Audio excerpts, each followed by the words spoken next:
Welcome to Hochoka Podcast.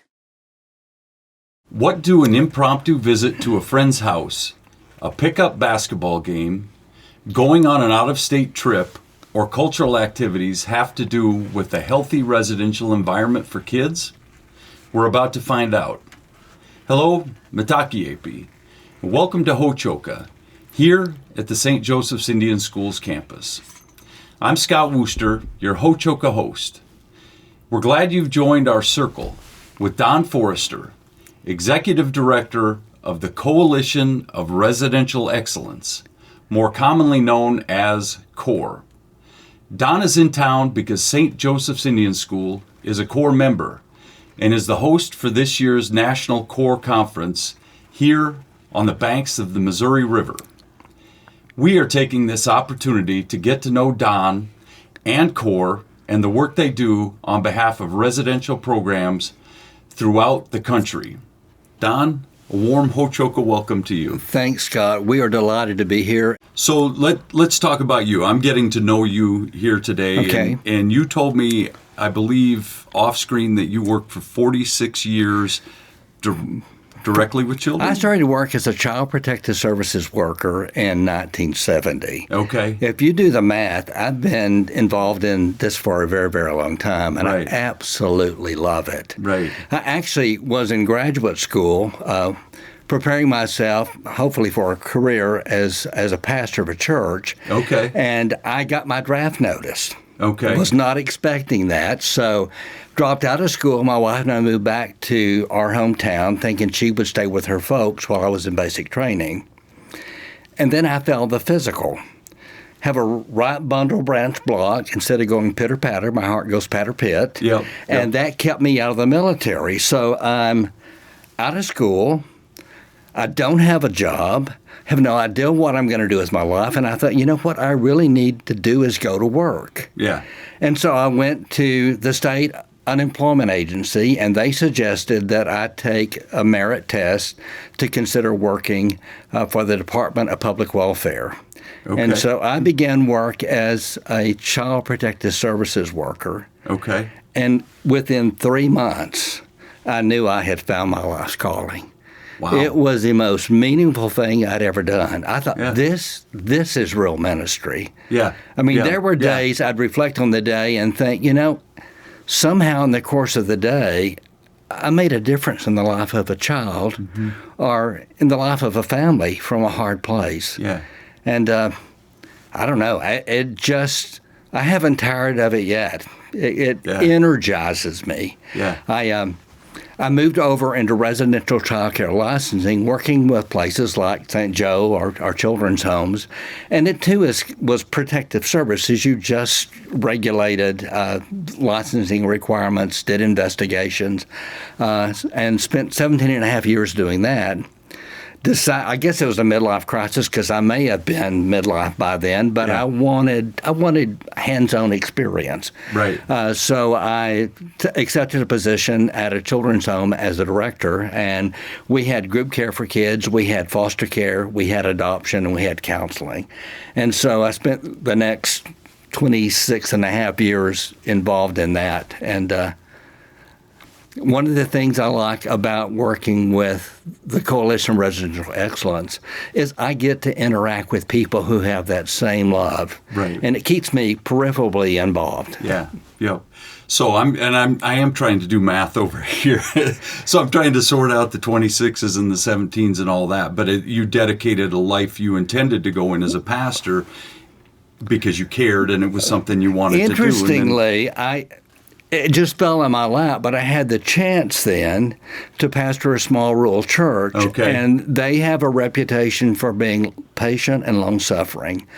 I pastored that church for 42 years. Wow, okay. And I still go there. I just moved from the pulpit to the pew about a year and a half ago. Wow, so you did get to live that part of that dream as well. It was therapy for me. Yeah. But my first love is helping kids and families from hard places. Absolutely. And if you were a child welfare worker in the 70s, Why did they point you in that direction? You walked into the unemployment office and they said, "Hey," I told them I want a job helping people. okay, yep, simple as they that. suggested the Department of Public Safety. I didn't want to be a highway patrolman. Right. I'd much prefer to work with kids and families. Yeah, and they sent you in the right direction, one that changed your life. I could not believe how meaningful it was. Yeah. It met my needs. So Yeah, for sure. So what did that look like when you were doing the on the streets work when you started out as a young guy? I assume in your 20s at some point, I was 20. I don't know how old I was. 23. Yeah, right. I was eager to know how to do the job. At some point, I thought, I'd have a perfect job if I were the supervisor. Mm-hmm. That was stupid. Yeah. Because then I was a supervisor and have never been more miserable in my life. Right. And that's when I moved from direct working with protective services into residential childcare licensing. Yeah. What does it look like, the work that you do as the director for that at this point? Well, we try to support one another, and I will say the Coalition of Residential Excellence has the most gifted, talented, professional people I've ever worked with. We have an annual conference every year. I'm amazed at the new information. Yeah. This morning I wrote down as this was the last half day, and I wrote down the name A.J. Jacobs on a piece of paper, thinking I'm going to have time to talk. He wrote a book, Living Biblically, A Year of Living Biblically, and he's Jewish. Okay. And he said to say that I'm Jewish is like saying the Olive Garden is an Italian food restaurant. Right, Not very. Yeah. But he said it changed his life. Yeah. He later read the Encyclopedia Britannica and wrote a book called The Know-It-All. Okay. Well, I've been involved in this work forever. I don't know it all. Yeah. And no one knows it all Right. because best practice is constantly changing. Yeah. I kind of did an inventory of all the presentations that have been made this week. Mm-hmm. If I were going to miss one, what would I pick? Right. I couldn't pick one out. Right. All of them had new information. Yeah. Everybody comes to the core conference and they leave with takeaways of how they can improve their program by just simply integrating what somebody else is doing. Right. And so CORE has a process that people have questions. I send the questions out, take the answers, and distribute them. Yeah. People share what they've got and what works for them. Mm-hmm. And they're learning, I would assume, from the kids that they work with, too. So all the people that come to the CORE conference have just spent the last year learning from the actual children who the programs serve, and they're our best teachers, correct? Exactly. Well, and plus, best practice changes. When I started to work, the first information shared with me, if a foster parent ever says they want to adopt a child, move the child. Well, now it's the first resource that people look at if there's not family available. The kid already is bonded with a family. Mm-hmm. Why would you disturb that? Right, yeah. So sometimes we're slow to connect the dots. We are, for sure, yeah. So if somebody didn't have an understanding of CORE, you're the head of it now. What's the history of it? How long has it been around? Under a different organizational structure and name, it was a program exclusively for residential schools. Okay. We now go under Residential Excellence, and we include both schools and children's homes. Okay. Because there are many, many similarities between the two structures. Yeah. Of course, kids come into an academic setting primarily for the education, but you then, because they reside on campus, need to provide the nurture, support, and supervision. So you're caring for their kids. People placing children with us in children's homes, for a number of reasons, the child can't stay in the setting in which they are. I mean, there are multiple reasons. I won't go into it, but we then, because we understand the importance of education, use the public school for kids. So our working with kids is very, very similar. Mm-hmm.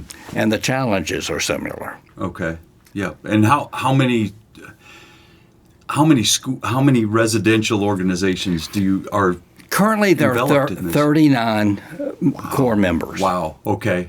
I'm going to ask you a question that's a little involved, so I'm going to take it straight from my script here. But you do a great deal of advocacy on behalf of children in Washington, D.C., many of who are growing up in a family care model, cottage family care model.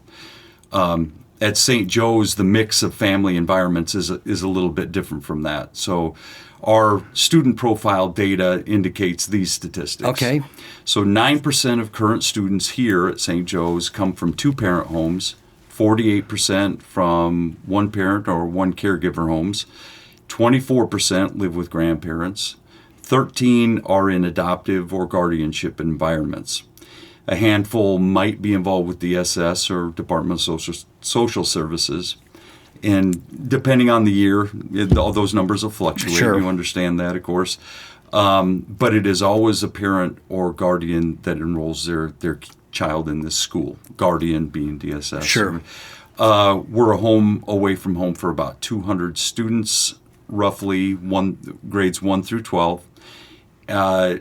Where our school and your work intersect is at the crossroads of a childhood development and the advocacy for their environment they need to become healthy adults as we care for them in a residential setting. So you're a big advocate. You do the advocacy piece. 2021, you write a white paper called The Unseen Crisis, okay? And you write about those ingredients that make up the recipe for a successful development. Can Okay. you talk about that? Before you answer that question, let Yep. me back up to the demographics or Okay. the breakdown of children. Perfect. Because what you just described could be found on almost any children's home campus. Okay. It's Yep. the same population. Yeah. Children's homes, don't take custody of children. The parent or managing conservator places the child in the children's Got home. it. So, 40 years ago it was different. Yeah, for sure. So, what do you see as how would I want to reflect on the unseen crisis and how you see okay. that as making up a. Well, I think the things that are important for kids, and part of what you can find in a cottage family home model is a house parent couple who have the wherewithal to devote their time to support children. Mm-hmm. In contrast to a foster care home, and I am a foster care advocate, but most foster parents, at least one of them works outside the home. Sometimes they both do. Right.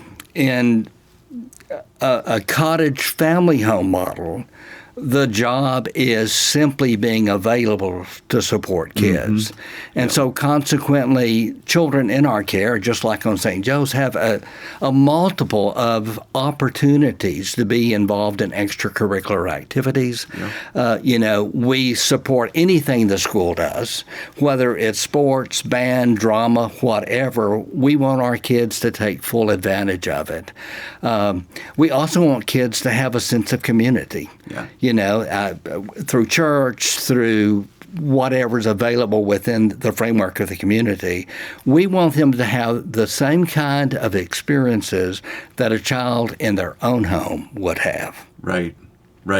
And here I reflect that back to what we do at St. Joe's. In the 1970s, we had 100 young men were all cotted up in one floor, with 3-4 adult men watching over the whole group in just one big room. And we made the move at the end of the 70s to go to cottage would be a good name for it, a home style. It's very similar to a children's home. Yeah. But, many, many years ago, even children's homes had many more kids in a cottage than they do today. Right. And now there are more reasonable ratios for adults to kids. I think even if I read it right, in the Unseen Crisis, I think you had talked about 1 to 6 or something along those lines. Maybe. Most places are 1 to 8. Some are 1 to 10 to 12. But for the most part, it's not a large group of kids. Right. But the place that I went to back, 40 years ago, they were employing single moms who may be in their mid-60s caring for 25 kids. Right. I don't know how you balance it, but no. And the thing that both of our organizations have is a check and balance system. There are many people that children interact with. If there's something amiss, they've got someone to talk to. Right. We also, do surveys of kids. We do training around abuse of children. We want to be the first people to know if there is anything that seems out of order. Absolutely. And, in other kinds of settings, you don't have that level of accountability. I agree. I'm thinking, or what I'm hearing and seeing through your writing, is that you're advocating through lawmakers, too, to make sensible laws that A new law, the Family First Prevention Services Act, was passed in 2018. It was added on to a must-pass budget bill. Okay. But it transformed what was seen as acceptable. Okay. They're billing that act as a 21st century child welfare program. Okay. They see what we do as being old school, removing children from their families because of abuse or neglect. And so under the Family First Prevention Services Act, if the level of abuse or neglect was such that a child could legally be removed from the family, there was the option to provide wraparound services for that family. Okay. And when that can help, I would applaud that. Yeah. But the issue today, and so they prohibited the use of 4E money for anything. Well, I think there's a 10-day period that the state could pay with federal funds in a children's home setting, but that's it, unless the child had severe behavioral or emotional disturbance. For kids who don't need treatment services, they have to be placed in a foster family home, which is 6 or fewer children in most states, in order to get funding. So in essence, children's homes, residential schools were taken away from the continuum of care for children. Okay. Yeah. And, there is currently a bill, H.R. 3852, create accountable, respectful environments care for Children Act.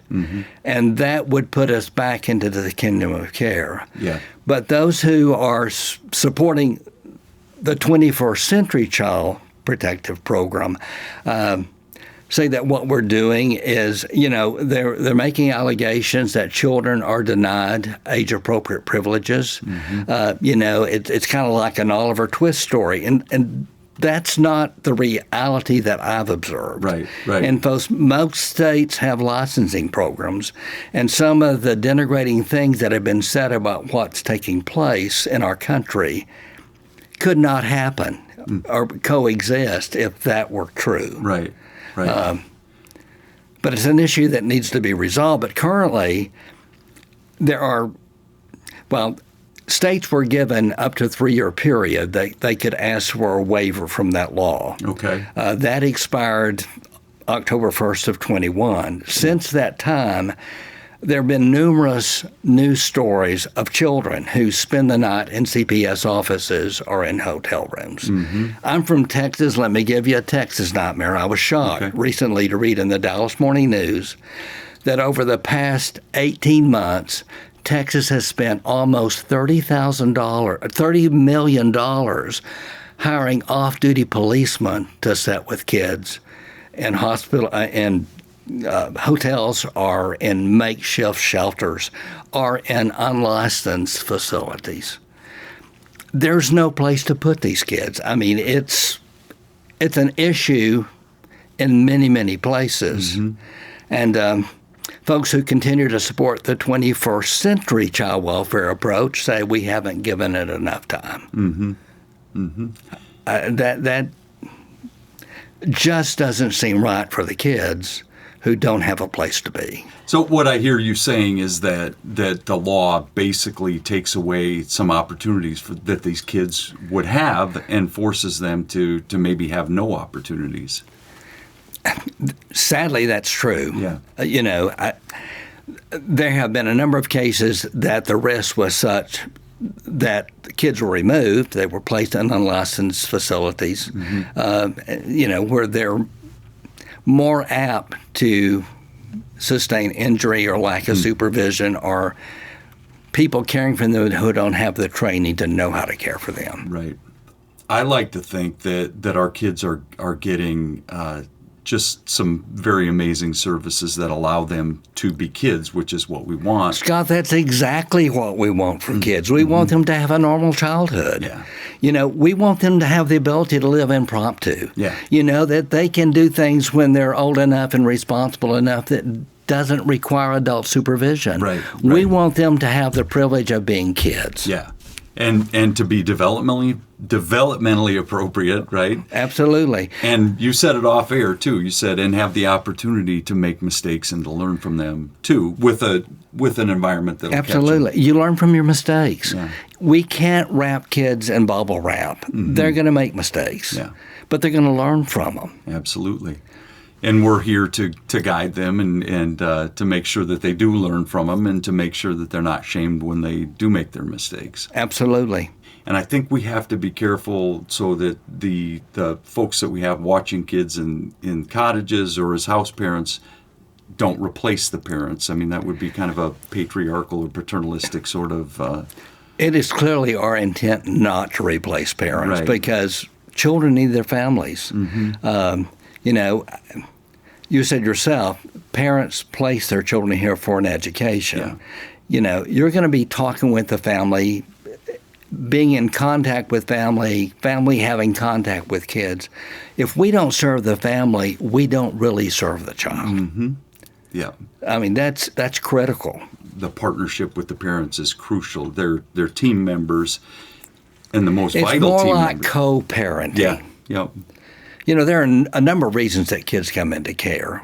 Sometimes the parent's incarcerated. Back in the 80s, Daniel Yankovich, psychologist, wrote Searching for Self-Fulfillment in a World Turned Upside Down. And he talked about at one time in our country, the best interest of the family seemed to be the principle that people looked at. Right. But he says we have developed to a place that people refuse to deny themselves anything on the strange moral principle, I have a duty to myself. So you have parents who walk away from that responsibility to the way they'd walk away from caring for an animal. Yeah. You've got grandparents caring for kids. Right. And that really messes up the role of being a grandparent because they have to be the parent. Right. And in our case, especially, some of that difficulty being a parent comes from generational trauma, carrying some things around that were passed down.